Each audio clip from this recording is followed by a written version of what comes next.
Changing the phone number on your DoorDash account is a straightforward process. Follow these steps to update your contact information quickly.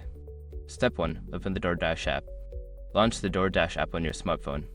Ensure you are logged into your account to access your profile settings. Step 2. Go to Account Settings. Tap on the profile icon or the menu in the top left corner of the app. From the menu, select Account or Account Settings to access your account information. Step 3. Select Phone Number.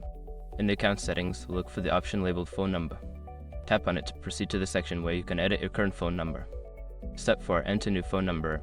Delete the existing phone number and enter a new phone number in the provided field. Make sure to double-check the number for accuracy.